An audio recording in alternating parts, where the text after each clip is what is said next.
ٹھکانہ اللہ رب العزت نے فرما دیا وہ جہنم ہونے والا ہے۔ اور انسان اپنی زندگی میں چاہے کتنے بھی گناہ کرے، یاد رکھیے اللہ کی رحمت سے کبھی مایوس نہ ہو۔ یقیناً آج کا میرا عنوان توبہ اور استغفار نہیں ہے، توبہ استغفار میں نے ایک تفصیلی بیان دیا، آپ اس کو دیکھ سکتے ہیں نیٹ پر اور DVD کی شکل میں۔ آج میرا عنوان ہے وہ اعمال جو گناہوں کو دھو دیتے ہیں۔ توبہ اور استغفار ایک الگ چیز ہے، وہ کرنے سے تو اللہ سب کچھ معاف کرتا ہے، لیکن ایسے بھی کچھ اعمال اللہ کے رسول صلی اللہ علیہ وسلم نے اور اللہ نے بتائے ہیں جو اعمال کرنے سے ہمارے گناہ دھل جاتے ہیں۔ آئیے ان اعمال کو میں ایک کے بعد ایک آپ کے سامنے رکھوں گا۔ ایسے کم و بیش 25 اعمال آج میں آپ کے سامنے رکھوں گا، 25، جس میں رسول اکرم صلی اللہ علیہ وسلم نے بہت زیادہ تعداد میں کیے گئے گناہ معاف کرنے کی بات کی، کچھ لمیٹڈ گناہ معافی کی بات ہوئی، اور کچھ گنتی کے گناہ معافی کی بات ہوئی کہ 100 گناہ یا اس طرح سے۔ تو میں آج آپ کے سامنے رکھوں گا، اور آخر میں 26واں ایک عمل ایسا رکھوں گا جو عمل ویسے ساری انسانیت کے لیے ہے، وہ مسلمانوں کے لیے نہیں، یاد رکھے، لیکن باقی مسلمانوں سے ہٹ کے دوسرے انسانوں کے لیے اگر وہ لوگ وہ عمل کریں گے تو ان کے بھی اگلے پچھلے سارے گناہ معاف ہو جائیں گے۔ وہ 26واں اور آخری عمل ہوں گا جو مسلمانوں کے لیے نہیں ہوں گا، غیر مسلم بھائیوں کے لیے ہوں گا ہمارے، تاکہ وہ بھی اگر کرتے ہیں تو ان کے گناہ بھی معاف ہو جاتے ہیں۔ بہرحال تو میں آپ کے سامنے آج 25 اعمال ایسے رکھوں گا جن اعمال کے کرنے پر گناہ کے معافی کی خوشخبریاں دی گئی ہیں، لیکن گناہ کے معافی کی خوشخبریاں اس شخص کے لیے ہرگز نہیں ہیں جو اب اعمال کو سن کے یہ سوچے کہ اب تو گناہ کرنے کا لائسنس مل گیا، اس لیے کہ اب گناہ معاف ہونے کا طریقہ معلوم ہو گیا۔ اگر میں آپ کو ایک اریزر دوں، ربر دوں، بچے ہوتے ہیں نا جب پینسل سے لکھتے ہیں تو ان کو اریزر ربر دیا جاتا ہے، اگر میں آپ کو اریزر دوں، ربر دوں کہ اس کو مٹا لیا جائے، ایک آدمی جو اکاؤنٹس کرتا ہے سمجھ لیجیے، اور وہ پین سے لکھ رہا ہے، پینسل سے لکھتا ہے اور غلطیاں ہوتی ہیں، تو وہ سوچتا ہے کاش کوئی ایسی چیز جس سے مٹا دوں۔ اب میں اس کو اریزر دے رہا ہوں کہ بھائی میرے اگر کچھ غلطی ہو تو اریزر سے مٹا لیا کرو۔ اب اس نے کیا سمجھا معلوم آپ کو؟ اریزر جب آ گیا اس کے بعد اس کو لگا کہ اب غلطیاں کرنا چاہیے، اس لیے کہ اریزر ہاتھ میں آ گیا ہے، جبکہ اریزر ربر اس لیے دیا گیا تھا غلطی ہو جائے تو مٹا لو۔ تو توبہ اور استغفار اس لیے نہیں ہے کہ آپ گناہ کریں ہم اور توبہ کریں، وہ اس لیے کہ غلطیاں ہو جائے تو ہم توبہ کریں، معصیت ہو جائے تو آج جو عمل میں رکھوں گا ان کا مقصد بھی یہ جو ہو جاتے ہیں انسان ہونے کے ناطے اس کو کیسے مٹایا جائے ان گناہوں کو۔ آئیے سب سے پہلا عمل قرآن سے کچھ 5 عمل رکھوں گا اور 20 باتیں جو حدیث سے میں رکھوں گا جو میں ملتی ہے۔ پہلا عمل جو ہم کو کرنا ہے جو گناہوں کو مٹا دیتا ہے، جس کے تعلق سے اللہ رب العزت نے قرآن میں فرمایا ہے، اور وہ سورہ جو ہے انفال سورہ نمبر 8 آیت نمبر 20 میں اللہ نے فرما کہا ہے، وہ ہے اللہ کا تقوی اختیار کرنا۔ اللہ کا تقوی اختیار کرنا ایک ایسا عمل ہے جس سے اللہ رب العزت چاہے انسان کتنے ہی گناہ کرے ان گناہوں کو دھو دیتا ہے، گناہوں کو مٹا دیتا ہے، گناہوں کو صاف کر دیتا ہے۔ اللہ رب العزت فرماتا ہے سورہ انفال سورہ نمبر 8 آیت نمبر 20 کے اندر کہتا ہے، یا ایھا الذین آمنوا ان تتقوا اللہ یجعل لکم فرقانا ویکفر عنکم سیئاتکم ویغفر لکم واللہ ذو الفضل العظیم۔ دیکھیے اللہ رب العزت نے کیا فرمایا اور کہا، یا ایھا الذین آمنوا، اے وہ لوگو جو ایمان لائے ہو، تم اگر اللہ کا تقوی اور ڈر اختیار کرو گے، اللہ کا پاس و لحاظ اختیار کرو گے تو ہم تمہیں ایک فرق کرنے والی چیز عطا کریں گے، فرقان عطا کریں گے، فرق کرنے والی چیز عطا کریں گے۔ وَيُكَفِّرْ عَنْكُمْ سَيِّئَاتِكُمْ، اور تم سے تمہارے گناہوں کو معاف کر دیں گے۔ وَيَغْفِرْ لَكُمْ، اور تمہاری مغفرت کر دیں گے۔ وَاللَّهُ ذُو الْفَضْلِ الْعَظِيمِ، اور اللہ بہت بڑے فضل کا مالک ہے۔ تو دیکھیے جو تقوی اختیار کرتا ہے، اللہ کا تقوی کا معنی ہوتا ہے پاس و لحاظ رکھنا، عام معنی ڈر ترجمہ ہوتا ہے، لیکن پاس و لحاظ رکھنا بھی ایک معنی ہے کہ جس رب نے مجھے پیدا کیا اس کا پاس و لحاظ رکھوں، اس کا خیال۔ جیسے کہ آپ سواری میں سوار ہیں، بس میں سوار ہیں، ایک بوڑھا آدمی آتا ہے تو آپ اس کو اپنی جگہ دیتے، کیوں؟ اس کی عمر کا پاس و لحاظ رکھتے ہیں آپ۔ تو اسی طرح اللہ کا تقوی معنی میرے رب نے مجھے پیدا کیا اس کا میں پاس و لحاظ رکھوں، اور جو وہ کہتا ہے وہ کروں، جس سے روکتا ہے اس سے رکوں۔ تو کہا جو اللہ کا ڈر اختیار کرے گا، ایمان والو تم اگر اللہ کا ڈر اختیار کرو تو میں تمہیں ایک فرقان، فرق کرنے والی چیز عطا کروں گا، اور تمہارے گناہوں کو معاف کر دوں گا، اور جو ہے تمہاری مغفرت کر دوں گا، اور اللہ جو ہے بڑے فضل کا مالک ہے، اللہ رب العزت نے بیان کی۔ تو اس چیز کو ہمیں سمجھنے کی بے انتہا ضرورت ہے۔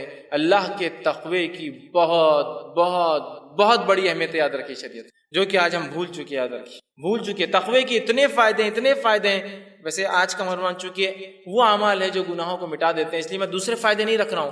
اتنے فائدے اسی کو انتہا نہیں تقوی اختیار کرنے کے، لیکن افسوس کی بات ہے اللہ کا تقوی آج بہت کم ہمیں نظر آتا ہے، اس لیے کہ جس کے پاس اللہ کا تقوی ہو وہ ہر گناہ سے پہلے سوچتا ہے کہ میرے رب کو مجھے جواب دینا ہے، اس کا پاس و لحاظ رکھوں اور میں ان گناہوں سے اپنی نفس کو بچاؤں۔ اور جس کے پاس تقوی نہیں ہوتا، ہم دیکھتے ہیں وہ جانوروں سی اور من مانی زندگی دنیا میں گزارتا ہے۔ دوسری جگہ سورہ طلاق سورہ نمبر 65 آیت نمبر 4 اور 5 میں اللہ فرماتا ہے، کہتا ہے وَمَن يَتَّقِ اللَّهَ يَجْعَل لَّهُ مِنْ أَمْرِهِ يُسْرًا، جو اللہ کا تقوی اختیار کرتے ہیں ہم اس کے کام میں آسانیاں کر دیتے ہیں۔ آگے فرمائے امری یسر ذالک امر اللہ انزلہ الیکم ومن یتق اللہ یکفر عنہ سیئاتہ ویعظم لہ اجرا۔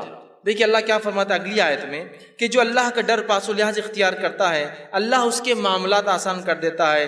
اور اللہ رب العزت آگے فرما رہا ہے کہ اللہ نے جو ہے تمہارے طرف ایک اپنا ایسا حکم اتارا ہے کہ اگر اس حکم کے مطابق تم تقوی اختیار کرو تو اللہ تمہارے گناہوں کو جتنے سیئات ہیں اس کو معاف کر دے گا، اور اللہ تعالیٰ بہت بڑے اجر دینے پر قادر ہے، بہت بڑے اجر کا مالک ہے۔ تو یہاں بھی دیکھیے تقوی اختیار کریں گے تو معافی کی بات ہوئی، ہمارے گناہوں کو مٹا دینے کی بات ہو رہی ہے۔ تو سب سے پہلا کام مجھے اور آپ کو جو کرنا ہے وہ اللہ کا تقوی اختیار کرنا ہے، اس لیے کہ اس کے بہت سارے فائدے ہیں۔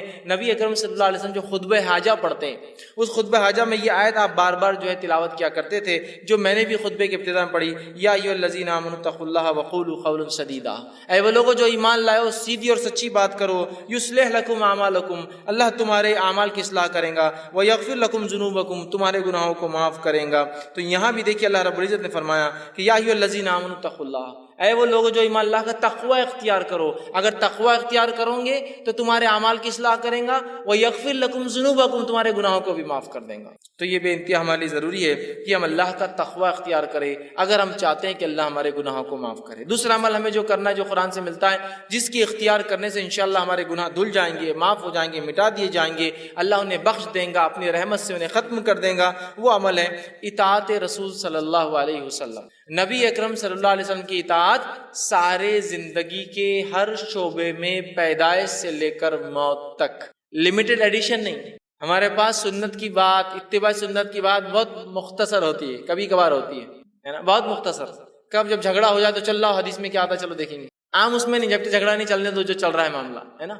یہ بڑی اہم چیز ہے زندگی کے ہر شعبے میں، ہر شعبے میں، کہ ہماری پیدائش کتاب و سنت کے مطابق، ہمارے جو ہے موت کتاب و سنت کے مطابق، ہمارے نکاح کتاب و سنت کے مطابق، ہمارے معاملات کتاب و سنت کے مطابق، ہمارا لین دین کتاب و سنت کے مطابق، ہمارے اخلاق کتاب و سنت کے مطابق، ہمارا اٹھنا، سب چیزیں نبی اکرم صلی اللہ علیہ وسلم کے مطابق ہو۔ یہ نہیں کہ بس زندگی کے مخصوص شعبہ میں تو اختیار کر لیے باقی میں وہی معاملہ چل رہا ہے۔ اطاعت رسول صلی اللہ علیہ وسلم کا نتیجہ یہ ہے، سورہ آل عمران سورہ نمبر 3 آیت نمبر 31 میں اللہ نے فرمایا، جو خطبے میں نے آیت تلاوت کی، قل ان کنتم تحبون اللہ فاتبعونی یحببکم اللہ ویغفر لکم ذنوبکم واللہ غفور رحیم۔ اے نبی کہہ دیجئے، قل ان کنتم تحبون اللہ، اگر تم اس کا دعویٰ کرتے ہو کہ تم اللہ سے محبت کرتے ہو، فاتبعونی، تو تمہیں، اے نبی کہہ دیجئے لوگوں سے، اگر تم دعویٰ کرتے ہو اللہ کی جو ہے محبت کا تو میری اتباع کے سوا کوئی چارہ نہیں ہے۔ نبی کو کہا جا رہا ہے کہو وَيَغْفِرْ لَكُمْ ذُنُوبَكُمْ، اور جو نبی کی اتباع کریں گا اللہ اس کے گناہوں کو معاف کر دے گا، واللہ غفور الرحیم، اللہ بہت زیادہ بخشنے والا اور رحم کرنے والا ہے۔ تو یہاں دیکھیے بات واضح ہو رہی ہے، اور ایسی کئی آیت ہیں، سینکڑوں آیتیں قرآن میں، کہ نبی کی اتباع کرنے والے کے گناہ معاف ہو جاتے ہیں، اور نبی کی موجودگی میں تیز آواز سے بات کرنا بھی اعمال کو برباد کرنے کے لیے اور جہنم میں جانے کے لیے کافی ہوتا ہے۔ دونوں ہی بات یاد رکھیں، نبی کی اتباع گناہوں کو معاف کر دیتی ہے، اور نبی کی نافرمانی اس حد تک کہ نبی کے موجودگی میں تیز آواز سے بات کرنا بھی انسان کے جو ہے گناہوں کو معاف کر دے، جو ہے انسان کے جو ہے نیکیوں کو، اگر نبی کی موجودگی میں تیز آواز سے بات بھی کرے تو اس کی نیکیاں برباد ہو جاتی ہے، یاد رکھیے، اس کے نام عمل خالی ہو سکتا ہے۔ سورہ جو ہے حجرات اٹھا کر آپ دیکھیے، ابتدائی آیت اسی پر ہے، نبی کی موجودگی میں تیز آواز بھی نہیں کرنا ہے، یاد رکھیے، یہ بات بڑی اہم ہے۔ اور نبی کے ادب میں ایک چیز یہ بھی یاد رکھیے، نبی کے ادب میں یہ چیز شامل ہے کہ نبی کا نام لے کر نہ پکارا جائے۔ اللہ رب العزت نے اپنی کتاب میں رسول اکرم صلی اللہ علیہ وسلم کو صرف 4 بار نام سے پکارا ہے۔ ایک بار تذکرہ تو عیسیٰ علیہ السلام کے واقعے میں ہو کہ عیسیٰ علیہ السلام نے بشارت دی کہ میرے بعد ایک نبی آئیں گے جس کا نام احمد ہوگا، واقعہ کچھ بچوں کو اس میں تذکرہ ہے، 4 بار نام لیا، صرف 4 آیتیں ہیں صرف۔ اس کے بعد جو اللہ رب العزت نے یا ایھا الرسول، یا ایھا النبی، یا مدثر، یا مزمل، ہے نا، نام لیا۔ ادب ہے، ان لوگوں کو غور سے سننا چاہیے جو دھڑلے سے چلا کر یا محمد یا محمد کتنی بار بول رہے ہیں، یہ ادب ہے نبی کا، اور پتہ نہیں گا رہے ہیں اس کو، اور پتہ نہیں گانے میں 1000 بار وہ نام آ رہا ہے۔ نبی اکرم صلی اللہ علیہ وسلم کا نام آنے پر آپ پر درود بھیجنا ہم پر واجب ہے۔ تو اللہ عزت کر رہا ہے اپنے نبی کی، اور اللہ نے نام بہت مختص 4 ہی بار لیا صرف اپنے نبی کا، یہ ادب ہے نبی کا، یاد رکھیں۔ صحابہ بھی اللہ کے رسول صلی اللہ علیہ وسلم کو نام سے نہیں پکارتے تھے، یہ بات سمجھ، تو اطاعت رسول اتنی اہم چیز ہے کہ اطاعت کرو گے جنت میں جاؤ گے، گناہ معاف ہوں گے. اطاعت نہیں کرو گے، صرف نبی کی موجودگی میں تیز آواز بھی کرو گے، تو اپنے نام اعمال کو جو ہے خالی پاؤں گے روز قیامت نیکیوں سے. تو نبی کی اطاعت، فرما برداری، یہ بڑی اہم چیز ہے. صحیح بخاری کی روایت ہے، نبی اکرم صلی اللہ علیہ وسلم فرمایا کہا کل امتی یدخلون الجنت الا من ابا، میرے سارے کے سارے امتی جنت میں جائیں گے سوائے ان کے جو انکار کر دے. سوال ہوا، پوچھا گیا قیل من ابا یا رسول اللہ، اے اللہ کے رسول صلی اللہ علیہ وسلم کون انکار کریں گا جنت میں جانے سے؟ فرمایا قال من اطانی دخل الجنہ، جس نے میری اطاعت کی وہ جنت میں جائیں گا. ومن عصانی فقط ابا، جس نے میری نافرمانی کی اس نے خود جنت سے انکار کر دیا دنیا کے اندر. بڑی اہم باتیں یاد رکھیے. تو ہم اطاعت رسول کو اپنے اوپر لازم جان لیں اور ہر زندگی کے شعبے میں یاد رکھیں. تیسرا وہ کام جس کے کرنے سے انشاءاللہ اللہ ہمارے گناہوں کو معاف کریں گا، ہم کو پاک کر دیں گا، صاف کر دیں گا، وہ ہے کبیرہ گناہوں سے اپنی نفس کو بچانا. قرآن میں اللہ رب العزت فرماتا ہے سورہ نساء سورہ نمبر 4 آیت نمبر 31 میں، اور کہا ان تجتنبوا کبائر ما تنہون عنہ نکفر عنکم سیئاتکم وندخلکم مدخلا کریما. کہ اللہ فرماتا ان تجتنبوا کبائر، کہ اگر تم کبیرہ گناہوں سے اگر بچتے رہو جس سے تمہیں روکا گیا ہے، نکفر عنکم سیئاتکم، تو ان کبیرہ گناہوں سے بچنے کی بنیاد پہ ہم تمہارے گناہوں کو دوسرے معاف کر دیں گے. پتہ چلا کہ کبیرہ گناہوں سے بچنا ضروری ہے اگر صغیرہ گناہوں کو ہم معاف کروانا چاہتے ہیں تو. اس لیے کہ کبیرہ گناہ کے لیے تو توبہ لازم ہے، بچنا بھی ضروری ہے تاکہ صغیرہ گناہ معاف ہو. تو کہا اگر تم کبائر سے بچتے رہو تو ہم تمہارے صغائر چھوٹے گناہوں کو، دیگر گناہوں کو، دیگر معاملات کو انشاءاللہ معاف کر دیں گے. تو یہاں کہا کہ اگر تم بچتے رہو کبائر سے جس سے روکا گیا تو ہم معاف کر دیں گے، تم سے ہٹا دیں گے سیئاتکم تمہارے گناہوں کو. فرمایا وندخلکم مدخلا کریما، اور عزت کی جگہ مطلب جنت میں تمہیں ہم داخل کر دیں گے. تو ہمیں اگر اللہ سے ہم چاہتے ہیں کہ ہمارا صغیرہ گناہ معاف ہو تو کبیرہ گناہوں سے ہمیں اپنے آپ کو بچانا ہے. صحیح مسلم کی روایت ہے، ابو ہریرہ رضی اللہ عنہ حدیث کے راوی فرماتے ہیں، غور سے سنیے. آپ نے فرمایا 5 نمازیں جمعہ سے لے کر جمعہ تک اور رمضان سے لے کر رمضان تک، مطلب ایک نماز سے دوسری نماز، ایک جمعہ سے دوسرا جمعہ، ایک رمضان سے دوسرے رمضان تک، آپ فرما رہے ہیں رمضان المبارک تک اپنے درمیانی گناہ جو وقفے میں ہوتے ہیں ان کو معاف کروا دیتے ہیں. ایک نماز سے دوسری نماز کی جو گناہ ہوتا ہے وہ معاف کروا دیتی ہے. ایک جمعہ سے دوسرا جمعہ آدمی جب تک پڑھتا ہے تو وہ جمعہ سے جمعہ تک ایک آنے والا جمعہ پچھلے گناہوں کو معاف کر دیتا ہے، اور ایک رمضان سے اگلے رمضان آنے تک جب انسان اس میں اچھے عمل کرتا ہے تو اللہ اس کے گناہوں کو سال بھر کے مطلب ڈیلی، ویکلی اور ایئرلی گناہ کیسے معاف ہوتے بتایا جا رہا. نماز سے نماز، جمعہ سے جمعہ، رمضان سے رمضان. تو آپ نے فرمایا گناہ معاف ہو جاتے ہیں، مطلب یہ معاف کروا دیتے ہیں. معاف کرنے والے نہیں، گناہوں کو دور کرنے والے اعمال، بس شرط ہے کہ اب یہ تینوں کب ورک کریں گے، کنڈیشن اپلائیڈ. نماز سے نماز کب گناہوں کو معاف کروائیں گی، جمعہ سے جمعہ کب گناہوں کو معاف کروائیں گا، رمضان سے رمضان کب گناہ معاف ہوں گے. آپ نے فرمایا بس شرط ہے کہ کنڈیشن اپلائیڈ ہے کہ کبیرہ گناہوں سے بچتا رہے. ہوں گے بچنا ضروری، نہیں ہوں گے تو پھر انسان کہاں بچیں گے. بچنا ضروری ہے. میں کبیرہ گناہوں سے اپنی نفس کو بچاتا رہتا ہوں تو لہٰذا میرے صغیرہ بھی معاف ہو جائے. ایک نماز سے دوسری نماز، ایک جمعہ سے دوسرا جمعہ، ایک رمضان سے دوسرا رمضان، تب معافی ہوں گی جب ہم کبیرہ گناہوں سے بچتے رہیں. ورنہ بہت سارے لوگ ہوتے ہیں، یہ ہم لوگ ان باتوں کو سن لے جو حدیث میں آ رہی ہے، ارے بہت اچھی باتیں، اور کبیرہ گناہ سے نہ بچے تو پھر یہ باتیں معافی نہیں دلوانے والی. اس لیے کہ کبیرہ گناہ جو ہے بغیر توبہ کے معاف نہیں ہوتے ہیں. اسی طرح چوتھا عمل جو قرآن میں آتا ہے کہ جو انسان اگر اختیار کرے تو اس کے گناہ پچھلے معاف ہو سکتے ہیں. جو خطا کاریاں، جو اس نے جو ہے برے کام، جو سیاہ اعمال وہ کر چکا ہے جس سے اس کی زندگی پہ دھبے لگے ہیں اور وہ اگر آخرت میں چلا جائے اس کا رب معاف نہ کرے تو وہ جہنم میں جائیں گا، وہ ہے سچائی کو اختیار کرنا، صدق کو اختیار کرنا، سچ کو اختیار کرنا. اس لیے کہ اللہ رب العزت نے سچ اختیار کرنے کے فائدے جو بتائے اس میں سے ایک فائدہ یہ ہے کہ گناہ کو معاف کر دیتا ہے. اللہ رب العزت قرآن میں یوں فرماتا ہے، اور سورہ جو زمر کی آیت ہے، سورہ نمبر جو 39 اور اس آیت نمبر 34 اور 35 میں اللہ نے کہا فرمایا والذی جاء بالصدق وصدق به اولئک هم المتقون، کہ اللہ نے فرمایا کہا اور جو لوگ سچے دین لائے اور جو سچائی کو جانے اس پر عمل کرے یہی لوگ نیکوکار ہے، پارسا ہے، صاف ستھرے لوگ ہیں. لہم ما یشاؤون عند ربہم ذلک جزاء المحسنین، اور ان کے رب کے پاس وہ جو چاہیں گے ان کو وہ دیا جائے گا، یہ محسنین کے لیے نیک کرنے والوں کا بدلہ ہے. لیکفر اللہ عنہم اسوأ الذی عملوا، اور ان کو جو وہ چاہیں گے وہ ملیں گا، اور اللہ ان سے معاف کر دے گا جو گناہ ہوتے ہیں، جو اعمال بھی انہوں نے کیے ہیں۔ وَيَجْزِيَهُمْ أَجْرُهُمْ بِأَحْسَنِ الَّذِي كَانُوا يَعْمَلُونَ، اور ان کو گناہ معاف کر دیں گا، ان کو نیکیاں دے دیں گا، اور جو ہے ان کو ایک بہت بہترین اور نیک بدلہ اس کا عطا فرمائیں گا۔ تو یہاں دیکھیے اس آیت میں جو صدق کو، سچائی کو اختیار کرتے ہیں، اور الذی جاء بالصدق، سچ کو اختیار کیا، سچ کے مطابق زندگی گزارا، دین اسلام کو اختیار کیا، دین کے مطابق زندگی گزارا، تو اس کا بدلہ یہ کہ اس کے تمام گناہ اللہ معاف کر دیتا ہے، بخش دیتا ہے۔ یاد رکھیے سچائی کے بڑے فائدے یاد رکھیے، اور ہم تمام لوگ جو اگر سچائی کو اختیار کرتے ہیں تو انشاءاللہ عزیز ہمارے گناہ معاف ہو جاتے ہیں۔ صحیح بخاری کی روایت ہے، عبداللہ ابن مسعود رضی اللہ عنہ حدیث کے راوی فرماتے اور کہتے ہیں، نبی اکرم صلی اللہ علیہ وسلم فرمایا، کہا سچ کو لازم پکڑو، کیونکہ سچ نیکی کی طرف رہنمائی کرتا ہے، اور نیکی جنت کی جانب رہنمائی کرتی ہے۔ اور آدمی سچ بولتا ہے اور سچ بولتا ہے اور سچ بولتا ہے، حتیٰ کہ اس کا نام سچوں میں لکھ دیا جاتا ہے۔ اور پھر آگے آپ نے فرمایا کہا، اور یاد رکھو جھوٹ سے بچو، اس لیے کہ جھوٹ برائی کی طرف لے جاتا ہے، اور برائی جہنم کی طرف لے جاتی ہے۔ انسان جھوٹ بولتا ہے اور جھوٹ بولتا ہے اور جھوٹ بولتا ہے، اور اس کا نام کذاب، جھوٹوں میں لکھ دیا جاتا ہے۔ تو ہمارے لیے بے انتہا ضروری ہے ہم سچ کو اختیار کریں، جھوٹ سے بچے، اس لیے کہ اللہ رب العزت جو ہے سچ بولنے والوں کو جو ہے ان کے گناہوں کو جو ہے معاف کر دیتا ہے۔ پانچواں عمل جو قرآن سے ملتا ہے، جسے کرنے سے ہمارے گناہ معاف ہوتے ہیں، وہ عمل ہے جو ہے صدقے کو چھپا کر دینا۔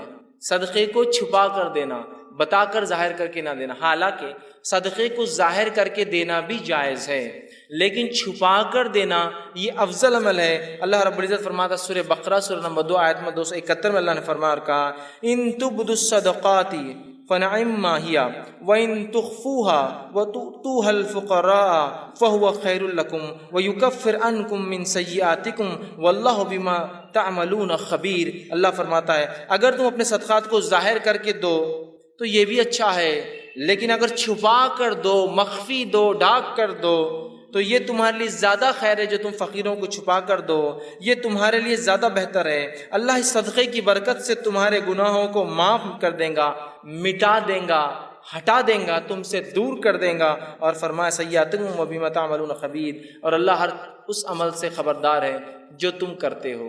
تو صدقہ دکھا کر بھی دیا جا سکتا ہے۔ اس سماج میں جہاں آپ کو لگتا ہے صدقہ دکھا کر دینے سے لوگ جوش میں آئیں گے اور عمل کریں گے، اور وہاں جہاں دیتے ہیں لوگ اور آپ بہتر سمجھتے چھپا کر دیں، تو وہاں بند مٹھی دینا افضل ہے۔ اس لیے کہ صدقہ چھپا کر دینے سے گناہ معاف ہوتے ہیں، گناہ ہٹا دیے جاتے ہیں، اللہ رب العزت نیکی ہمارے نام اعمال میں لکھتا ہے۔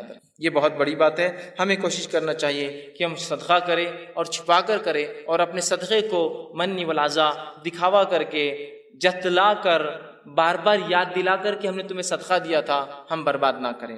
آئیے چھٹا عمل جو ہم کو ملتا ہے قرآن سے، جس کے کرنے سے ہمارے گناہ معاف ہو سکتے ہیں، اللہ مٹا دیں گا، وہ ہے اللہ سے جو ہے ڈرنا، اور بغیر دیکھے ڈرنا۔ چونکہ ہم نے اللہ کو دیکھا نہیں ہے، اس کے بعد بھی اس کی اگر کوئی شخص خشیت اختیار کرتا ہے، ڈر اختیار کرتا ہے، اللہ گناہ معاف کرتا ہے۔ یہ بات کو اللہ رب العزت سورہ ملک سورہ نمبر 66 آیت نمبر 12 میں فرما کہا، ان الذین یخشون ربهم بالغیب لهم مغفرۃ واجرا کبیر۔ اللہ نے فرمایا یقیناً جو لوگ اپنے رب سے بغیر دیکھے ڈرتے ہیں، خشیت اختیار کرتے ہیں، ان کے لیے اپنے رب کی طرف سے گناہوں کی معافی، مغفرت ہے، اور بہت بڑا اجر آخرت میں ایسے لوگوں کے لیے رکھا جائے گا جو بغیر دیکھے اپنے رب سے ڈر کر گناہوں کو نہیں کرتے ہیں، نیکیوں کو کرتے ہیں، سبقت لیتے ہیں۔ سمجھ رہے ہیں آپ بات کو؟ کتنی اہم بات اس حدیث میں بتایا، جو ہے قرآن کی آیت میں بتائی جا رہی ہے کہ ہم جو ہے اللہ کو بغیر دیکھے کا خشیت اختیار کریں، کہ اللہ تو ہمیں دیکھ رہا ہے، ہم تو نہیں دیکھ سکتے، اللہ دیکھ رہا ہے، اور نیکیاں کریں تو انشاءاللہ ہمارے گناہ اللہ رب العزت جو ہے معاف کر دیتا ہے، اور جہنم سے ہماری جو ہے نجات کر دیں گے۔ اسی طرح ساتواں وہ عمل جس سے کرنے سے گناہ معاف ہوتے ہیں اور نیکیوں میں انسان کے اضافہ ہوتا ہے، وہ ساتواں عمل یہ ہے کہ انسان جو ہے وضو کرنے کے بعد 2 رکعت نماز پڑھے۔ بڑا اہم عمل ہے، بہت چھوٹا سا عمل بھی، اور اتنی فضیلت ہے اس کی۔ صحیح بخاری کی روایت ہے، آپ صلی اللہ علیہ وسلم نے فرمایا اور کہا، حدیث کے الفاظ دیکھیے ایسے ہیں کہ آپ صلی اللہ علیہ وسلم کے تعلق سے تو عثمان رضی اللہ عنہ فرماتے ہیں، اور ان کے غلام اس حدیث کو روایت کرتے ہیں جن کا نام حمران تھا، وہ کہتے ہیں کہ عثمان ابن عفان رضی اللہ عنہ نے ایک مرتبہ وضو کا پانی منگوایا، میں نے وضو کا پانی لایا، آپ نے وضو کو اچھی طرح کیا، پہلے اپنے ہاتھوں کو 3 بار دھویا، پھر جو ہے کلی کی اور ناک میں پانی 3 بار لیا، پھر چہرے کو 3 بار دھویا، پھر سیدھے ہاتھ کو کونیوں تک اچھے سے 3 بار دھویا، پھر الٹے ہاتھ کو کونیوں تک 3 بار اچھے سے دھویا، پھر سر کا مسح کیا، کانوں کا خلال کیا، اور اس کے بعد اپنے دونوں پیر، سیدھے پیر الٹے پیر کو ٹخنے تک دھوئے، اور اس کے بعد فرمایا اور کہا کہ جو شخص ایسا وضو کرے 3 بار جس طرح سے میں نے بتایا ہے، اور فرمایا اور اس کے بعد 2 رکعت نماز پڑھ لے، اس کو تحیۃ الوضو کہتے ہیں، یہ کر لے ایسا عمل وضو مکمل، پھر جا کے 2 رکعت نماز پڑھے، اس کو تحیۃ الوضو کہتے ہیں۔ تو وہ فرماتے ہیں، رسول اکرم صلی اللہ علیہ وسلم نے فرمایا کہ اللہ اس کے پچھلے تمام گناہ معاف کر دیتا۔ لیکن اس حدیث میں ایک بات اور جو اضافی آتی ہے، دوسری روایتوں میں الفاظ آتے ہیں، وہ یہ ہے کہ وہ 2 رکعت نماز پڑھے وضو کے بعد، اور ایسی پڑھے کہ دل میں دوسرے کوئی خیالات نہ آئے، کوئی خیالات نہ آئے کہ یہ کیا ہو رہا ہوگا، وہاں کیا ہو رہا، بزنس سے کیا یہاں جا، کوئی خیال نہ آئے، تو اس کے پچھلے سارے گناہ معاف کر دی جاتے ہیں۔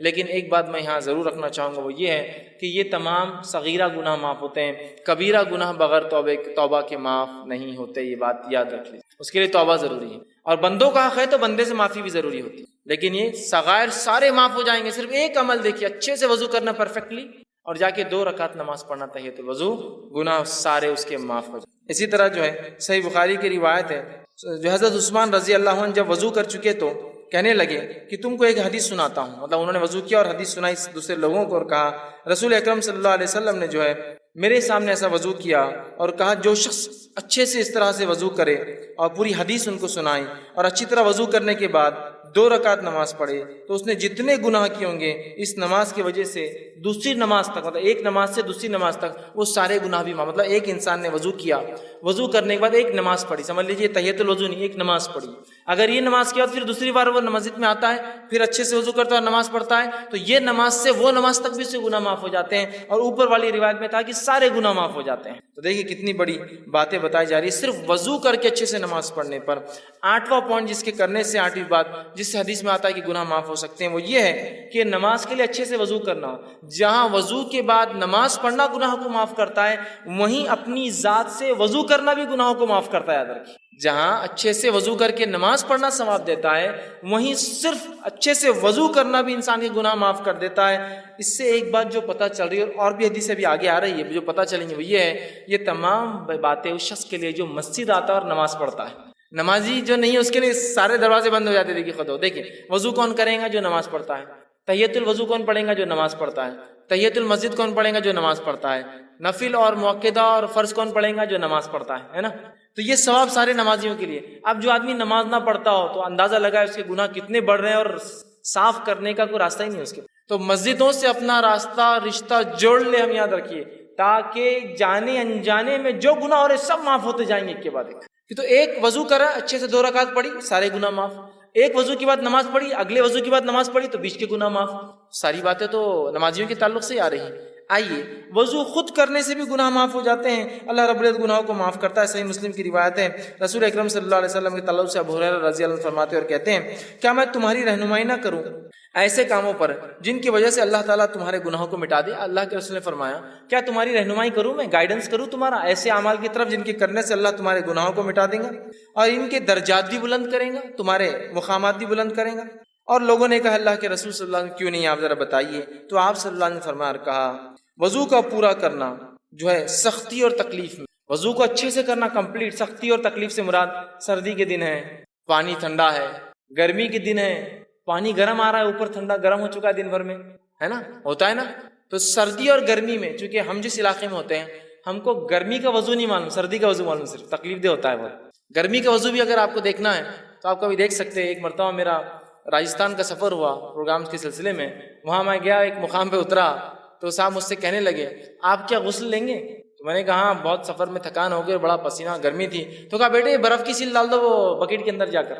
وہ پریشان ہوں گے، برف کی سیل بکیٹ میں کیوں ڈال دو؟ اور واقعی میں انہوں نے اچھا کیا تھا، برف کی سیل ڈالی تھی بکیٹ میں، ورنہ وہ پانی اتنا گرم تھا کہ آپ ہاتھ بھی نہیں لگا سکتے اس کو، چونکہ گرمی کی وجہ سے وہاں سردی میں جتنا ٹھنڈا ہوتا ہے، گرمی میں پانی اتنے 50 ڈگری 60 ڈگری تک چلا جاتا ہے گرم، آپ اسے نہ وضو کر سکتے ہیں نہ اسے نہا سکتے ہیں۔ تو یہاں آپ نے فرمایا تکلیف اور مشقت میں، چاہے سردی کی وجہ سے ہو چاہے گرمی کی وجہ سے ہو، اچھا وضو کرتا ہے، پرفیکٹ وضو۔ یا ایک معنی یہ بھی ہو سکتا ہے بیمار ہے، بہت مشکل ہوتی ہے کچھ حصوں پہ کرنا، پھر بھی وہ اچھے سے کرتا ہے، رک کر انتظار کر کے، یا ایک معنی یہ بھی ہو سکتا ہے معذور ہے، بہت تکلیف ہوتی ہے کہ پھر بھی اچھے سے وضو کرتا ہے اپنے رب کو راضی کرنے کے لیے. تو کہا تکلیف میں، حدیث کے الفاظ سے تکلیف ہے، باقی سردی کی ہو سکتی ہے، گرمی کی ہو سکتی ہے، معذوری کی ہو سکتی ہے، بیماری کی ہو سکتی ہے، اور مسجد کی طرف جو اپنے قدم بڑھاتا ہے جاتا ہے. تو آپ نے فرمایا کہا قدموں کی جو ہے کثرت ہونا اور ایک نماز کے بعد دوسری نماز کا انتظار کرنا جو ہے، یہ فرمایا کہ جو شخص اچھے سے وضو کرے اور مسجد کی طرف جائے، مطلب کثرت سے مسجد کی طرف جاتا ہے اور ایک نماز سے دوسری نماز کا انتظار کرتا ہے، یہ تینوں لوگوں کے گناہ معاف کر دی جاتے ہیں. کون؟ پہلا انسان اچھے سے پرفیکٹ وضو کرنے والا، دوسرا کثرت سے پیدل مسجد جانے والا، اور تیسرا فرمایا ایک نماز کے بعد دوسری نماز کا انتظار کرنے والا. ان کے گناہوں کے تعلق سے فرمایا آپ نے یہ گناہ معاف کر دی جاتے ہیں. آپ نے صحابہ سے پوچھا کیا بتاؤں؟ صحابہ نے کہا بتائیے. آپ نے بتایا گناہ معاف کرنے والے اعمال. دیکھیے یہ باتیں بھی سب نمازیوں کے لیے، پھر یہ بڑی اہم بات ہے. ہم لوگ بس نماز سے جڑ جائیں، مسجدوں سے رشتہ جڑ جائے ہمارا، بس پھر انشاءاللہ عزیز بہت ساری مغفرتیں تو یہیں آتی رہیں گی، بہت سارے اعمال کی معافی ہوتے رہیں گی. اسی طرح جو ہے صحیح مسلم کی ایک بہت لمبی روایت ہے، اس روایت کے آخری الفاظ ایسے ہیں. ایک صحابی تھے جو اللہ کے رسول صلی اللہ علیہ وسلم کے پاس آئے، جن کا نام عمرو بن جو ہے ابسا تھا، اور یہ آ کر ایمان قبول کرتے ہیں. غیر مسلم تھے، ایمان قبول کا، اسلام قبول کرنے کے بعد اللہ کے رسول بہت ساری باتیں کی، بہت لمبی حدیث ہے. حدیث کے آخر میں ایک جملہ آتا ہے، انہوں نے پوچھا اور کہا میں نے عرض کیا اے اللہ کے رسول صلی اللہ علیہ وسلم مجھے وضو کے بارے میں کچھ بتائیے. نبی اکرم صلی اللہ علیہ وسلم نے فرمایا جب تم میں سے کوئی اللہ کا بندہ وضو کا پانی لے کر کلی کرتا ہے اور ناک میں ڈالتا ہے تو اس کے جتنے گناہ منہ سے اور ناک سے ہوئے سارے معاف کر دیے جاتے ہیں. تم میں سے کوئی شخص جب وضو کرتا ہے، کلی کرتا ہے، ناک صاف کرتا ہے تو منہ سے ہونے والے اور ناک سے ہونے والے گناہ جو ہے اس کے نتنیوں سے ہونے والے گناہ سب جھڑ جاتے ہیں. پھر جب وہ منہ دھوتا ہے جیسے اللہ نے اسے حکم دیا ہے تو چہرے کے سارے گناہ اس کے دھل جاتے ہیں، ٹپک جاتے ہیں، جھڑ جاتے ہیں. پھر اپنے ہاتھوں کو جب کونیوں تک دھوتا ہے تو کونیوں تک دھونے سے جو پانی ٹپکتا ہے سارے گناہ ہاتھوں کے جھڑ جاتے ہیں. پھر اس کے بعد آپ نے فرمایا کونیوں تک دھوتا ہے تو گناہ اس کے ہاتھوں سے جو ہے انگلیوں کے پور کے راستے سے سارے گناہ جھڑ جاتے ہیں. پھر جب سر کا مسح کرتا ہے تو سر اور بالوں سے ہونے والے تمام گناہ جو پانی نترتا ہے اس سے ختم ہو جاتے ہیں. پھر جب پیر دھوتا ہے اور انگلیوں کا خلال کرتا ہے تو پیر سے ہونے والے تمام گناہ جو ہے اس میں ختم ہو جاتے ہیں. تو دیکھیے وضو کے بعد نمازی نہیں، خالی وضو کرنا بھی سارے گناہوں کو معاف کر دیتا ہے. تو ہم کوشش کریں اپنے وضو کو ہم پرفیکٹلی کریں. آئیے اس کے آگے بڑھتے ہیں. نواں وہ کام جسے کرنے سے ہمارے گناہ معاف ہو جاتے ہیں وہ ہے سورۃ الفاتحہ جب نماز میں پڑھی جاتی ہے تو اس کے بعد آمین کا کہنا. نبی اکرم صلی اللہ علیہ وسلم فرماتے، صحیح بخاری کی روایت آپ نے فرمایا، ابو ہریرہ رضی اللہ عنہ حدیث کے راوی آپ نے فرمایا اللہ کے رسول صلی اللہ علیہ وسلم نے فرمایا جب امام آمین کہے تو تم بھی آمین کہو، کیونکہ جس کی آمین فرشتوں کی آمین سے مل جاتی ہے اس کے اگلے گناہ بخش دیے جائیں گے. ابن شہاب جو راوی روایت کرتے وہ کہتے ہیں کہ رسول اللہ صلی اللہ علیہ وسلم بھی آمین کہا کرتے تھے. دیکھیے حدیث کتنی واضح ہے. ابو ہریرہ رضی اللہ عنہ فرماتے ہیں اللہ کے رسول صلی اللہ علیہ وسلم نے فرمایا جب امام آمین کہے تو تم بھی آمین کہو. امام کو آمین کہنا چاہیے، اس لیے حدیث کہہ رہی امام آمین کہے تو تم بھی آمین کہو. حدیث بالکل واضح ہے، بخاری کی روایت. جب امام آمین کہے تو تم بھی آمین کہو. جب تمہاری آمین اور فرشتے بھی آسمان پہ آمین کہتے ہیں اس کے ساتھ اگر مل جائے تو تمہارے اگلے پورے گناہ معاف ہو جائیں گے، ہے نا. دوسری ایک حدیث میں آپ نے فرمایا اور کہا جو صحیح مسلم کی روایت ہے، ابو ہریرہ رضی اللہ عنہ کے راوی اور کہتے ہیں رسول اللہ صلی اللہ علیہ وسلم نے فرمایا جب کوئی تم میں سے آمین کہے تو فرشتے آسمان پر آمین کہتے ہیں، پس اگر بندے کی اور فرشتوں کی آمین مل جائے تو اس کے اگلے گناہ بخش دیے جاتے ہیں، گناہ معاف کر دیے جاتے ہیں. کتنی اہم بات ہے. اب ہم میں سے بہت سارے لوگ آمین بولتے ہی نہیں، تعصب کی بنیاد پر، لا علمی کی بنیاد پر، جہالت کی بنیاد پر. یہ تو بات بہرحال ہو سکتی ہے، بہت سے لوگ اختلاف کرتے ہیں آمین تیز بولا جائے ہلو بولا جائے، لیکن جو آیت جو حدیث ہے بخاری کی واضح ہے جب امام آمین کہے تو تم بھی آمین کہو. اللہ امام کو کہنا چاہیے، اسی طرح اللہ کے رسول فرمایا جب امام کہے تو تم بھی کہو.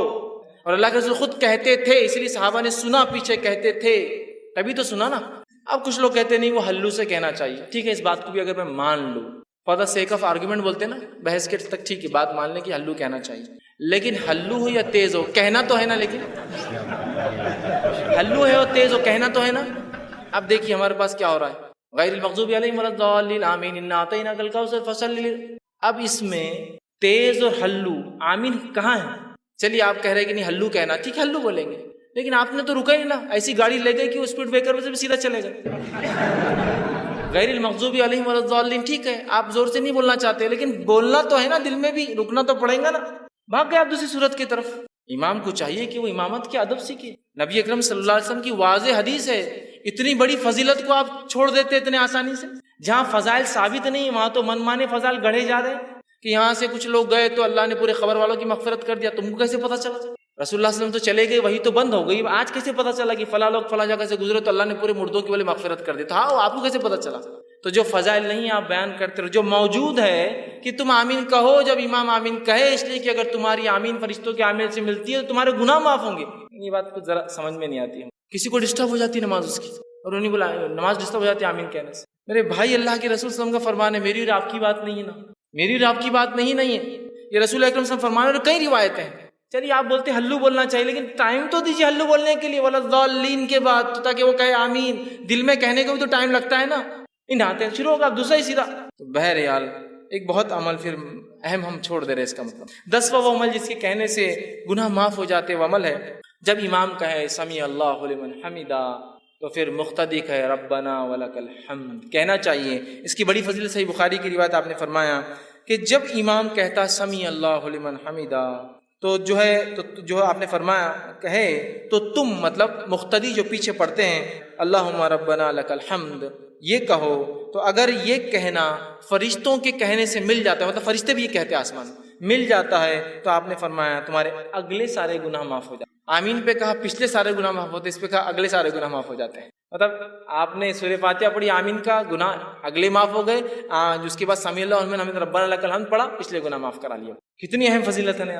تو ہمیں سمیع اللہ لمن حمیدہ کے بعد ربنا لک الحمد بھی کہنا چاہیے، یاد رکھیں. ٹھیک ہے، اس کی بھی بڑی فضیلت ہے، اور اس کے لیے اتنی بات بتائی گئی کہ پچھلے گناہ معاف ہو جاتے. اسی طرح 11ویں بات جو بتائی گئی جس کے کرنے سے عمل کرنے سے گناہ معاف ہوتے وہ یہ ہے کامل توجہ کے ساتھ جمعے کا ادا کرنا، پورے خشوع اور خضوع کے ساتھ جمعہ پڑھنا، جمعے کی نماز پڑھنا.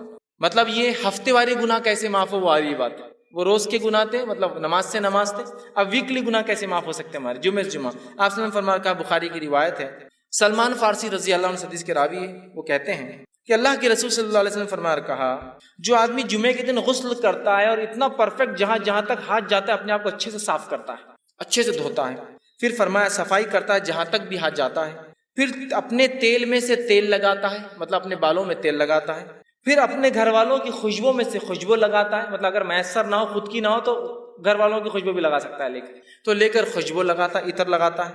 پھر کہتے ہیں پھر نکلے اور مسجد میں آئے اور اگلی صفوں میں بیٹھے، آگے بیٹھے جا کر.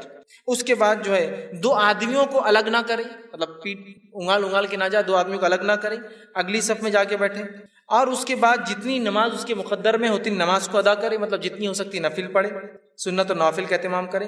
جب امام خطبہ دیتا ہے تو خاموش رہ کر غور سے اس کے خطبے کو سنے کہ وہ کیا کہہ رہا ہے، اور اس کے بعد جمعہ ادا کرے. تو ایسے انسان کے ایک جمعہ سے لے کر دوسرے جمعہ تک تمام گناہ معاف ہو جاتے ہیں. جمعہ پڑھنا ہے خشوع اور خضوع کے ساتھ، ویکلی گناہ معاف کروا لینا ہے، اچھے سے نہا جہاں جا کر ہاتھ جا سکتا ہے، تیل لگایا، خوشبو، دیکھیے کوئی بھی ایسی چیزیں جو آپ بولیں رہے بہت مشکل کام دکھ رہا ہے اس میں سے کچھ بھی نہیں، پھر تیل لگایا، خوشبو لگائی، مسجد گئے، اگلی صفوں میں بیٹھے، لوگوں کو انگالا نہیں، مطلب خالی جگہوں میں سے گئے، اس کے بعد 2 لوگوں کو الگ نہیں کیا، نزدیک بیٹھے، خود خطیب کو غور سے دیکھا، سنا، جمعہ پڑھی، تو ایک جمعہ سے دوسرے جمعہ اس کے سارے گناہ معاف ہو جائے. کتنی بڑی بات بتائی جا رہی ہے. اسی طرح جو 12واں عمل جو ہے جس سے گناہ معاف ہوتے ہیں وہ یہ ہے کہ جو ہے نماز گناہوں کو مٹانے والی چیز. نماز خود بذات سا وضو کر کے نماز پڑھنا ہے، وضو کرنا گناہ مٹاتا ہے، نماز بھی گناہوں کو مٹاتی ہے. صحیح مسلم کی روایت ہے، نبی اکرم صلی اللہ علیہ وسلم عبداللہ بن مسعود رضی اللہ عنہ اس حدیث کے راوی وہ کہتے ہیں اور فرماتے ہیں ایک آدمی رسول اللہ صلی اللہ علیہ وسلم کے پاس آیا اور عرض کیا اے اللہ کے رسول صلی اللہ علیہ وسلم میں نے ایک عورت کے ساتھ زنا چھوڑ کر باقی سب عمل کیا ہے، صرف زنا نہیں کیا. حدیث کے الفاظ دیکھیے، اس نے کہا یا رسول اللہ صلی اللہ علیہ وسلم ایک عورت سے میں نے مزہ اٹھایا مدینہ کے کنارے اور میں نے سوائے جماع کے اس کے ساتھ سب کچھ کیا، زنا چھوڑ کر باقی سب کچھ. آپ میرے بارے میں حکم لگا دیجئے، سزا دے دیجئے، کیا میری سزا ہوتی ہے گناہ کی. ٹھیک ہے. اللہ کے رسول جو ہے صلی اللہ علیہ وسلم کے ساتھ حضرت عمر کھڑے تھے. کہا حضرت عمر نے کہا جس گناہ کو تم نے چھپ کر کیا تھا کاہے کو آ کر بتایا لوگوں کے سامنے، توبہ کر لیتے اپنے رب سے خاموشی میں. زنا کی تو سزا ہے، اس کی کوئی حکم نہیں ہے نا، یہ تو گناہ ہے، اس کے لیے توبہ کرنا ہے. تو کہا جو گناہ تم نے چھپ کر کیا تھا اب کاہے لوگوں کے سامنے تم نے آ کر بتایا، چھپا لیتے. ٹھیک ہے. تو وہ شخص وہاں سے چلا گیا. رسول اکرم صلی اللہ علیہ وسلم نے اس کو واپس بلایا، کہا ادھر آؤ۔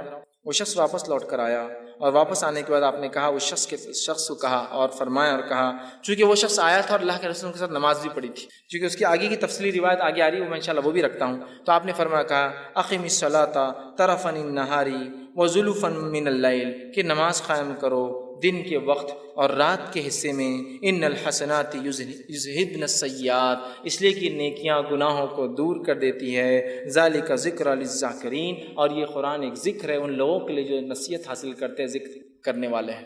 تو یہاں دیکھیے کہ ان الحسنات یذہبن السیئات، نیکیاں جو ہے گناہوں کو مٹا دیتی ہے، چونکہ اس شخص نے نماز پڑھی تھی، آپ نے اشارہ کر دیا نماز پڑھو، مطلب اب تم رب سے اگر معافی مانگنا چاہتے ہو اپنے گناہوں کی تو کثرت سے نماز پڑھو۔ اسی جو ہے واقعے کے آگے اور تفصیلات صحیح مسلم میں آتی ہے، وہ تفصیلات ایسی آتی ہے کہ ایک شخص نبی اکرم صلی اللہ علیہ وسلم مسجد نبی میں آیا، آپ کے ساتھ آپ بیٹھے ہوئے تھے صحابہ کے ساتھ، آ کر اس آدمی نے کہا اور کہا اللہ کے رسول صلی اللہ علیہ وسلم مجھ پہ حد قائم کر دیجئے، میں نے ایسا ایسا کام کیا ہے، گناہ کا کام کیا جس سے مجھ پہ حد قائم کر دیجئے۔ آپ صلی اللہ علیہ وسلم نے اس کا چہرہ اپنا پھیر لیا، وہ سامنے سے آیا، پھر چہرہ پھیر لیا، پھر سامنے سے آیا، پھر چہرہ پھیر لیا، پھر سامنے سے آیا، اذان ہوئی، آپ صلی اللہ علیہ وسلم نے اقامت دی گئی، آپ نے نماز پڑھائی، اس نے نماز ساتھ پڑھی، نماز کے بعد پھر آ گیا اور کہنے لگا کہ مجھ پہ حد قائم کیجیے، میرے سے یہ گناہ ہوئے۔ تب اللہ کے رسول صلی اللہ علیہ وسلم سے کہا اور پوچھا، جس وقت تو گھر سے نکلا تھا تو کیا تو نے اچھی طرح وضو کیا تھا؟ جب تو یہاں کے لیے آیا تھا مجھ سے ملنے تو نماز کا وقت بھی تھا، تو نے گناہ کیا تھا، وضو کر کے آیا؟ تو اس نے کہا کیوں نہیں، میں نے کیا تھا اللہ کے رسول صلی اللہ علیہ وسلم۔ پھر فرمایا کہ ہمارے ساتھ تو نے نماز بھی پڑھی؟ تو اس نے کہا ہاں میں نے آپ کے ساتھ نماز بھی پڑھی ہے۔ تو آپ نے فرمایا کہا اللہ نے جو ہے تجھے بخش دیا ہے اور تیری کوئی حد نہیں، اللہ نے تجھے معاف کر دیا ہے، تیری کوئی حد نہیں، یاد رکھی۔ تو یہ روایت اس طرف اشارہ کر رہی ہے کہ انسان جس سے گناہ ہو جاتے ہیں، گناہ ہوئے ہیں جو پاسٹ میں پچھلی زندگی میں اس نے کیے ہیں، اب لوگوں کے سامنے جا کر رسوا ہونے کی ضرورت نہیں ہے، اپنے رب کے سامنے کثرت سے نماز ادا کر، کثرت سے نماز پڑھے، اس لیے کہ نمازیں ان الحسنات یذہبن السیئات، نیکیاں گناہوں کو دھو ڈالتی، مٹا دیتی۔ تو ہم نماز کی دیکھیے کتنی فضیلت ہے، اس لیے میں نے شروع میں کہا تھا نماز پڑھنے والوں کے بڑے فائدے، اس لیے کہ وہ بہت ساری فضیلتوں کا فائدہ یوں ہی اٹھا لے رہے بغیر سوچے سمجھے۔ اسی طرح صحیح بخاری کی روایت رسول اللہ صلی اللہ علیہ وسلم نے فرمایا کہا کہ جو فرشتے اس شخص کے لیے دعا کرتے رہتے ہیں جو اپنی نماز کی جگہ اس وقت تک بیٹھا ہوتا ہے، جیسا جہاں نماز پڑھی اور وہیں بیٹھا ہوتا ہے جب تک کہ جو ہے اس کا وضو ٹوٹ نہ جائے، فرشتے اس کے لیے مغفرت کی دعا کرتے ہیں، اللہ اس کو معاف کر، اس کو بخش دے، اس پر رحم کر۔ جب کوئی وضو کرتا ہے، مسجد آتا ہے، نماز پڑھتا ہے اور جس جگہ نماز پڑھی وہیں بیٹھا ہے، ذکر کر رہا ہے، اذکار کر رہا ہے، تب جب تک وہ وضو میں رہتا ہے تب تک فرشتے اللہ کے دعا کرتے ہیں، اللہ اسے معاف کر، اس پر رحم کر، اس کی مغفرت کر، اس کو بخش دے۔ نماز پڑھنا ایک بہت بڑا عمل ہے، یاد رکھیے، اس کو ہم کریں، یہ معاف کر۔ اسی طرح 13واں وہ عمل جس کے کرنے سے اللہ سبحانہ تعالیٰ ہمارے گناہوں کو معاف کرتا ہے، وہ یہ ہے، اتنا آسان عمل ہے کہ جس کی کوئی انتہا نہیں، یاد رکھیے اس عمل کی، اور نبی اکرم صلی اللہ علیہ وسلم نے اس عمل کے تعلق سے ہمیں بتایا، صحیح بخاری کی روایت ہے، حدیث کے الفاظ دیکھیے اس طرح سے، بخاری کی روایت آپ نے فرمایا، ابو ہریرہ اس کے راوی اور وہ کہتے ہیں رسول اللہ صلی اللہ علیہ وسلم نے فرمایا اور کہا، جو شخص دن میں 100 مرتبہ سبحان اللہ و بحمدہ کہتا ہے، جو شخص دن میں 100 مرتبہ سبحان اللہ و بحمدہ کہتا ہے، اس کے گناہ مٹا دیے جاتے ہیں، خواہ سمندر کی جھاگ کے برابر ہو۔ صرف 100 مرتبہ کیا پڑھتا ہے؟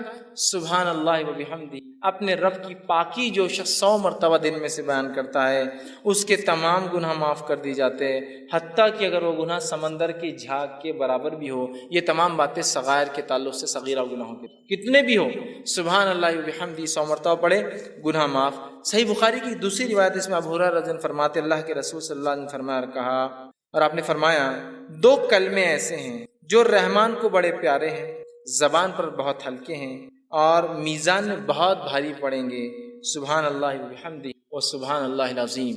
تو یہاں پہلی روایت میں کہا سبحان اللہ و بحمدہ، جو شخص 100 مرتبہ پڑھتا ہے، اگر اس کی برائیاں گناہ سمندر کے جھاگ کے برابر بھی ہو تو یہ اس کو مٹا دیتا ہے۔ تو ہم کوشش کریں کثرت سے اس ذکر کو کریں۔ 100 مرتبہ میں سمجھتا ہوں بہت آسان ہے، ہر نماز کے 20 باندھ لے تو 100 ہو جاتے، 5 نمازوں کے، بہرحال کوئی چاہے تو ایک ساتھ بھی پڑھ سکتا۔ اسی طرح جو ہے 14واں وہ عمل 14 جو ہے وہ عمل جسے کرنے سے گناہ مٹ جاتے ہیں، اس عمل کے تعلق سے آپ نے فرمایا، اور وہ عمل ہے جسے 100 گناہ معاف ہو جاتے ہیں، 100 سنس معاف ہو جاتے ہیں۔ وہ کیا ہے؟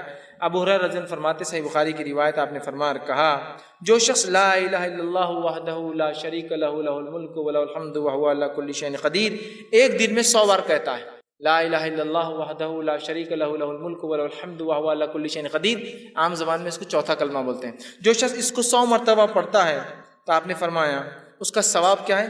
10 گردن آزاد کرنے کا ثواب، 10 غلاموں کو آزاد کرنے کا ثواب، 100 نیکیاں لکھی جاتی، 100 اس کے بارے میں جو ہے جس کو کہیں گے گڈ ڈیڈز لکھے جاتے ہیں، نیکیاں لکھی جاتی ہیں۔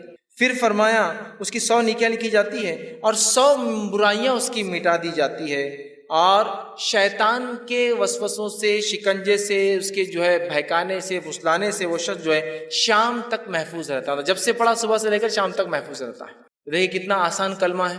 اس کلمے کو جو 100 مرتبہ، 10 غلام آزاد کرنے کا ثواب، 100 نیکیاں لکھ دی جاتی ہے، 100 برائیاں مٹ جاتی ہے، اور اس صبح سے لے کر شام تک شیطانی پورے حملوں سے وہ اپنے نفس کو محفوظ کر لیتا ہے۔ تو ہم کوشش کریں کثرت سے جو ہے اس کلمے کو پڑھیں، بہت آسان ہے۔ اسی طرح 15واں عمل جس کے پڑھنے سے جو ہے گناہ معاف ہوتے، جو حدیث میں آتا ہے وہ یہ ہے نماز کے بعد تسبیحات کا کہنا۔ نماز کے تسبیحات کا کہنا صحیح مسلم کی روایت ہے، آپ صلی اللہ علیہ وسلم نے فرمایا اور کہا جو شخص ہر نماز کے 33 مرتبہ سبحان اللہ، 33 مرتبہ الحمدللہ اور 33 مرتبہ اللہ اکبر کہتا ہے، جو کہ 99 ہوتے ہیں، اور پھر 100 کہتا ہے، مطلب 100ویں بار کہتا ہے لا الہ الا اللہ وحدہ لا شریک لہ لہ الملک ولہ الحمد وہو علی کل شیء قدیر، وہ پچھلا کلمہ جو تھا، تو آپ نے فرمایا کہ اس کی جو ہے ساری خطائیں معاف کر دی جائیں گی، اگرچہ سمندر کے جھاگ کے برابر کیوں نہ ہو، پورے اس کے گناہ معاف کر دیے جاتے ہیں، چاہے سمندر کے جھاگ کے برابر کیوں نہ ہو۔ کتنا آسان ہے نا، 33 مرتبہ سبحان اللہ، 33 مرتبہ الحمدللہ، 33 مرتبہ اللہ اکبر، آخر میں کہنا ہے لا الہ الا اللہ وحدہ لا شریک لہ لہ الملک ولہ الحمد وہو علی کل شیء قدیر۔ اور رسول اکرم صلی اللہ علیہ وسلم ہر نماز کے بعد یہ کیا کرتے تھے، آپ کا یہ معمول تھا، یاد رکھیے، عادت شریفہ تھی کہ ہر نماز کے بعد یہ ذکر و اذکار، اور بھی ہے لیکن اس میں یہ بھی شامل آپ ہمیشہ کیا کرتے تھے۔ ہم بھی کوشش کریں کہ ہر نماز کے بعد معمول بنا لیں کہ ہم ان تسبیحات کو جو ہے پڑھیں۔ 16واں وہ عمل جس سے کرنے سے گناہ معاف ہونے کی جو بشارت دی گئی، بات بتائی کہ وہ یہ نیک لوگوں کی مجلس میں بیٹھنا، اللہ کا ذکر جہاں ہو رہا ہے اس مجلس میں بیٹھنا، یہ ہے اس کا ثواب یہ ہے کہ اس سے بھی پچھلے گناہ معاف کر دی جاتے ہیں، انسان کی مغفرت کر دی جاتی ہے۔ صحیح مسلم کی روایت ہے، بہت لمبی حدیث، ابو ہریرہ رضی اللہ عنہ اس حدیث کے راوی ہے۔ اس حدیث کے اندر ہے کہ فرشتے جو ایسی مجلسوں کو ڈھونڈتے رہتے ہیں جہاں اللہ کا ذکر ہوتا ہے، جب وہ ایسی مجلسوں کو پا لیتے تو ایک دوسرے کو اشارہ کرتے ہیں کہ ویسی مجلس مل گئی جہاں اللہ کا ذکر ہو رہا ہے، اور پھر سارے فرشتے آ جاتے ہیں اور وہ فرشتے جمتے جاتے ہیں، حتیٰ کہ جو ہے بہت اوپر تک، جو آسمان تک جو فرشتے جو قطار در قطار جو جم جاتے ہیں، اور جو ہے اس کے بارے میں پھر جو ہے اللہ رب العزت ان سے پوچھتا ہے، حالانکہ اللہ کو پتہ ہوتا ہے کیا ہے، تو اللہ پوچھتا ہے کہ میرے بندوں کو کیسے پایا، وہ کیا کر رہے تھے؟ تو کہا اللہ وہ جو ہے تجھ سے جنت کا سوال کر رہے تھے، اور کیا کس چیز سے پناہ مانگ رہے تھے؟ اے اللہ وہ تیرے بندے جو جمع تھے وہ جہنم سے پناہ مانگ رہے تھے۔ تو اللہ رب العزت فرشتوں کو گواہ بنا کر کہتا ہے اے فرشتوں تم اس چیز پہ گواہ رہنا کہ میں نے ان بندوں کو جو ہے بخش دیا ہے، ان کو جو ہے معاف کر دیا۔ تو فرشتے کہتے ہیں اللہ اس مجلس میں ایک شخص ایسا تھا جو اپنے کام کے لیے آیا تھا اور آ کر بس آیا تھا، یوں ہی بیٹھ گیا، تو اللہ رب العزت فرماتا ہے کہ بندو میں نے اس کو بھی معاف کر دیا، اس لیے کہ ایسی مجلس میں بیٹھنے والا بے نصیب نہیں ہو سکتا، بد نصیب نہیں ہو سکتا۔ مطلب ان مجلسوں کے فضائل لے کے جو اللہ کا ذکر ہوتا ہے، اور ہمارا معاملہ ہے کہ جو اللہ کا ذکر ہوتا ہے وہ مجلس سے بہت ہم کو کاٹا آتا آنکھ پہ بیٹھنے سے بہت مشکل ہوتی ہے، ارے اب جاؤ بیٹھو۔ ہاں باقی دوسری مجلسوں میں تو بلا کر میسج کر کے گاڑی میں بٹھا کر اپنے طرف سے پیسہ خرچ کر لے جایا جاتا ہے، نہیں اللہ کے دین کی بات جہاں ہو رہی ہے ارے نہیں وہ نہیں ہو رہا ہے، اور دین کی بات بھی سننے میں مزہ اور بد مزہ والا معاملہ چلتا ہے نا۔ جمعے کا خطبہ سننے میں بہت مزہ آ گیا، آج بہت مزہ آ گیا، یہ کیسا مزہ آتا ہے میرے کو سمجھ میں نہیں آتا۔ دین کی بات سیکھنا ہے مزہ، اور بہت مزہ آ گیا آج، ارے وہ وہاں مزہ نہیں آتا، وہ مقرر ہے کہ بہت مزہ آتا، ارے انہوں نے مزہ نہیں آتا۔ دین کی بات سیکھنا، اس مجلس کے فضائل تو سنیے، یہ نہیں کہا کہ وہاں بہت اچھا مقرر ہے، بہت مزے والی باتیں کر رہا ہے، تم کو ساری مجلس کا تذکرہ ہے جو اللہ کا ذکر ہو رہا ہے، چھوٹی ہو سکتی بڑی ہو سکتی۔ تو اللہ پوچھتا ہے، فرشتے ڈھونڈتے رہتے ایسی مجلسوں کو، جب پا لیتے دوسروں کو بلاتے، جمع ہو جاتے آسمان تک، اللہ کو حالانکہ سب پتہ ہے، پھر بھی اللہ پوچھتا ہے کیا کہاں پایا، کیا کر رہے تھے، کیا مانگ رہے؟ تو کہا اللہ جنت کا سوال کرتے ہیں، کس چیز سے بچنا چاہتے تھے؟ اللہ تجھ سے جہنم سے جو بچنا چاہتے ہیں۔ اللہ کہتا ہے فرشتوں گواہ رہنا میں نے معاف کر دیا۔ فرشتے کہتے ہیں اس مجلس میں ایسا انسان تھا جو یوں ہی آ کر بیٹھا تھا۔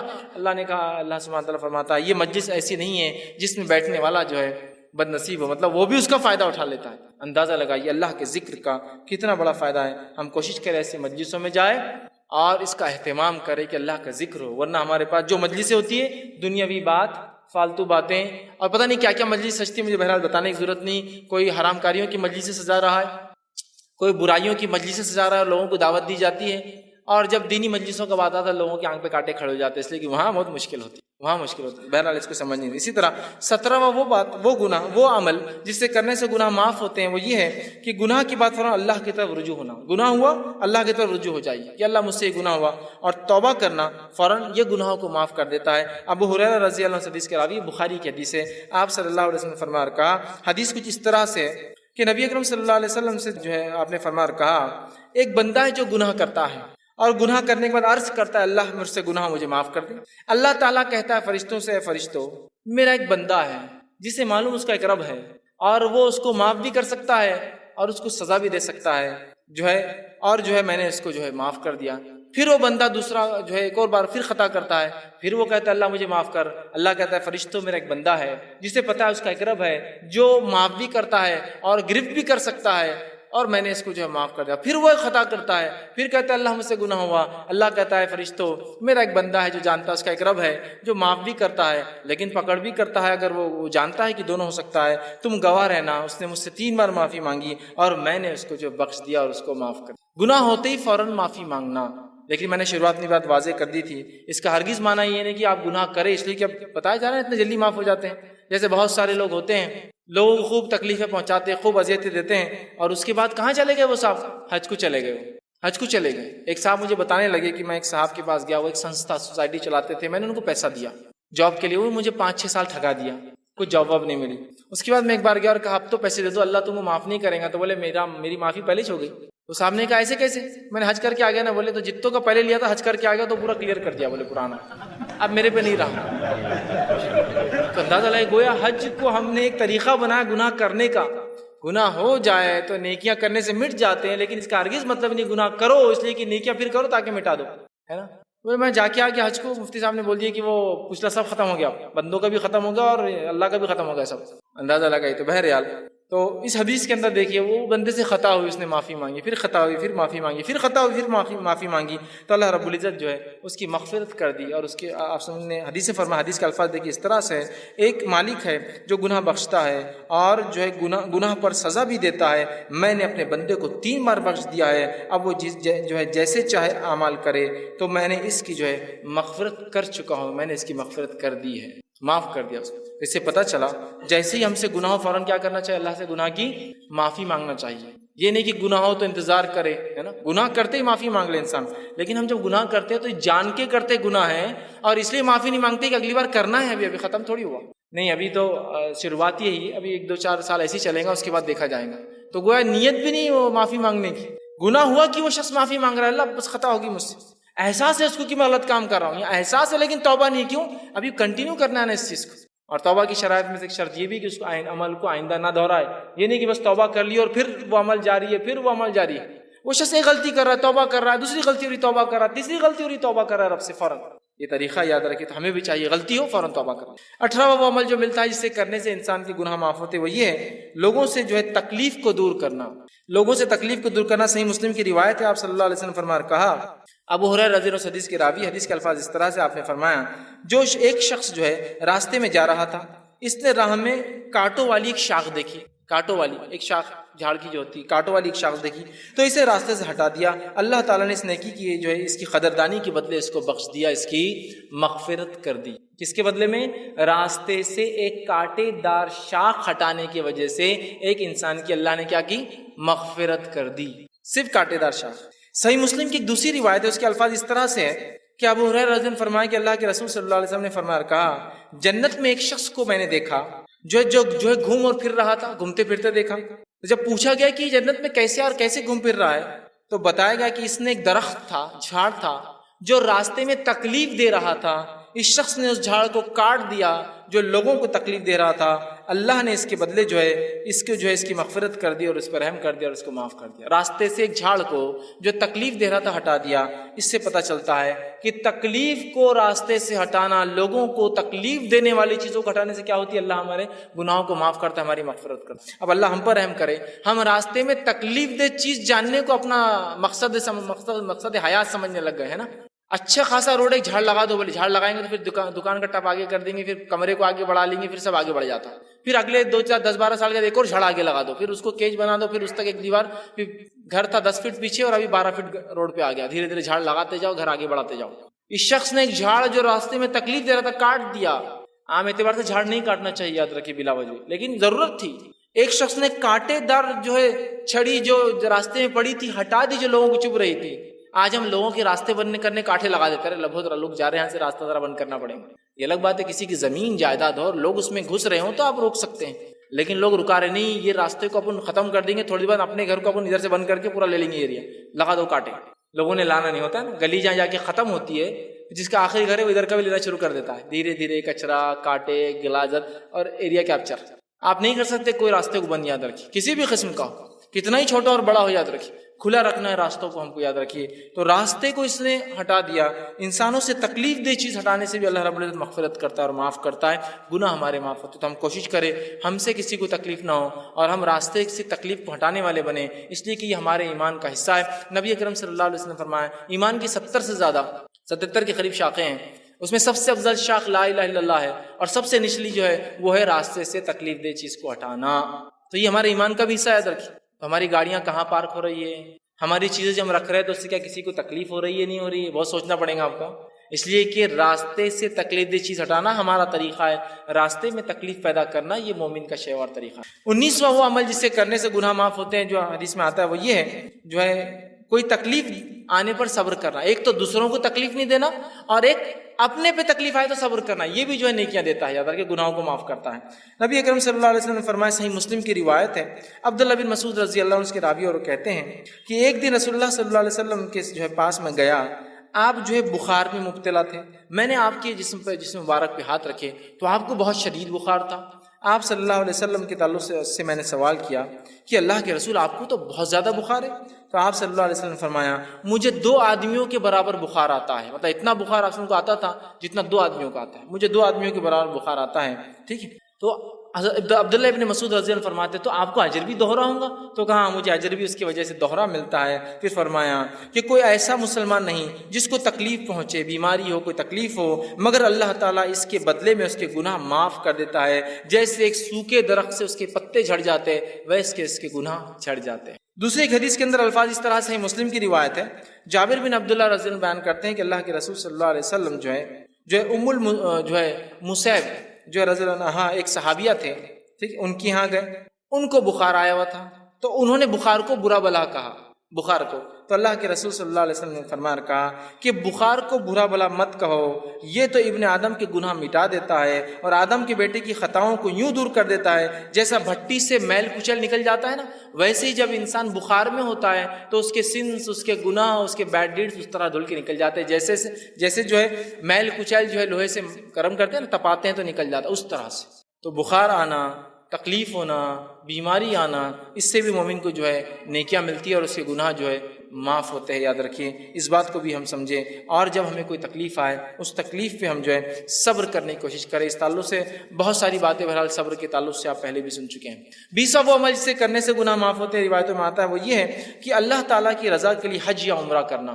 اللہ تعالیٰ کی رضا کے لیے حج یا عمرہ کرنا. صحیح مسلم کی روایت ہے، آپ صلی اللہ علیہ وسلم فرماتے ہیں، ابو ہریرہ رضی اللہ عنہ حدیث کے راوی، انہوں نے کہا کہ اللہ کے رسول صلی اللہ علیہ وسلم نے فرمایا جو کوئی اس گھر مطلب بیت اللہ میں آیا، نہ اس میں شہوت رانی کی، نہ شہوت رانی کی باتیں، نہ اس میں کوئی ایسا عمل کیا جو حج کو خراب کرتا ہے، اور نہ ہی جو ہے شہوت رانی کی باتیں کی، نہ گناہ کیا، تو حج کے بعد یہ ایسا پلٹتا ہے اپنے گھر جیسے اس کی ماں کے پیٹ سے ابھی اس نے جنم لیا.